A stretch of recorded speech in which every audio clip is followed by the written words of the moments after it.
وقتی ساحری میخواهد کسی را سحر کند، این سر را مکتوباً می نویسند و این نوشته به منزله یک قرارداد است، قراردادی که بین خود ساحر و اجنه صورت می گیرد و خود اجنه در گذشته این قراردادها را به انسانها آموزش دادند. در این قراردادها از اشکال عجیب، حروف غریب به خصوص عبری، رموز شرک‌آلود و همچنین اسم‌های مانند جبرائیل، اسرافیل، میکائیل و همچنین آیاتی از قرآن کریم که فقط بخشی از آن را میآورند یا آن را بدون نقطه میآورند یا آن را برعکس مینویسند استفاده میشود. جناب وقتی قرارداد را مطالعه میکنند میدانند که چی کار باید بکنند و سمت چه کسی بروند. برای همین برای تسخیر کسی که اسم خودش و مادرش در معامله آمده است میروند و آنچه را که در معامله از آنها خواسته شده است انجام میدهند. در اینجا دو دسته از افراد داریم: افرادی که اهل طاعت و عبادت نیستند، غسل ندارند و همیشه هم کفر میگویند، سری در بدن آنها ورود میکنند و آنها را تسخیر میکنند و سحر را انجام میدهند. دسته دیگر از افرادی هستند که نماز میخوانند،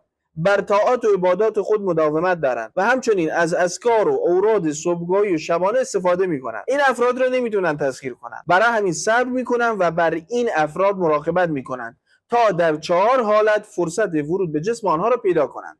اولین حالت در حال ترس شدید است. دومین حالت در حال خشم و عصبانیت است. سومین حالت در حال غفلت از الله متعال است. چهارمین حالت در حال ارتکاب مسائل شهوانی هستش. البته جای نگرانی نیست، چون خداوند متعال اسلحه‌هایی به ما مسلمانان به اسم دعا داده است که در این 4 حالت هم در امان باشیم و لطفاً هم بسیار مواظب اقوال، رفتار، گفتار و کردار خود باشید و سعی کنید همیشه وضو داشته باشید و زبان خود را به ذکر الله متعال عادت دهید. انشالله که از این بلاها به دور باشید.